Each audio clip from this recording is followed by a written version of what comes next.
All right, so let's explore this then through the lens of creating one's own perfect life. Yes. Which is pretty interesting, especially because I think this is so accurate to the way that most people are. It's not like, oh, there's some grand missing thing in my life, but you took that first action. So codify this for me, or for anybody that they don't know what their ideal life looks like.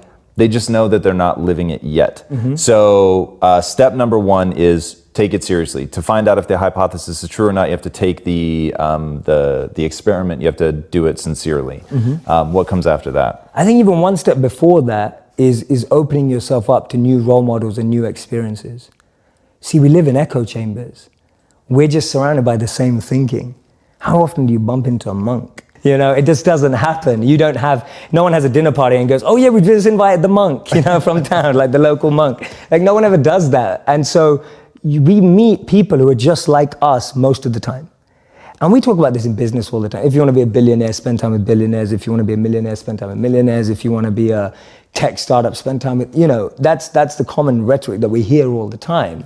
But what if you want to find purpose and master the mind? There's no one better than a monk who's mastered the mind. So for me, the first step is just opening yourself up to new experiences and new role models.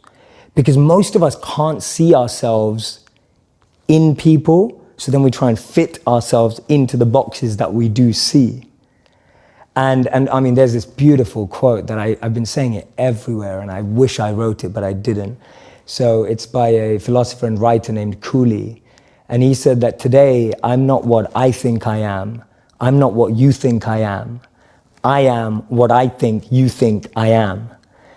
Right? And just let that blow your mind for a moment. It's so powerful. I'm not what I think I am. I'm not what you think I am.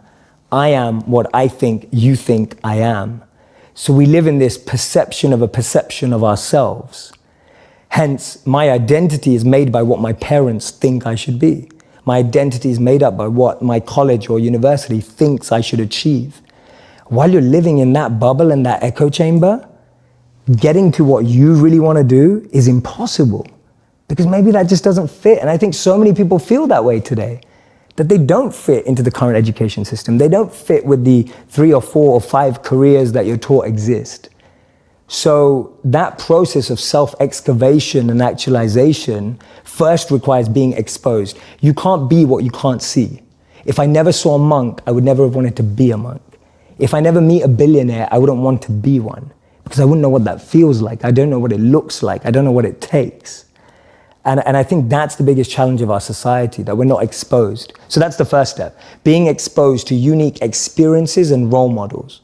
Second step is finding that experience or role model that you're passionate about, and exactly like you said, taking it seriously. Shadow them, network with them, spend time with them, observe them, even from afar. It takes that observation, being addicted to observing that person's lifestyle. And then the third step is going yes or no. Does that work for me? Not everyone who's going to go off and become a monk is going to feel like the way I did, and that's cool.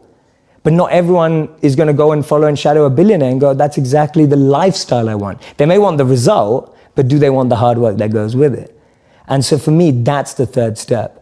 It's observing, focusing, shadowing, getting as close to the process of that individual, and then going yes or no. Do I want that process?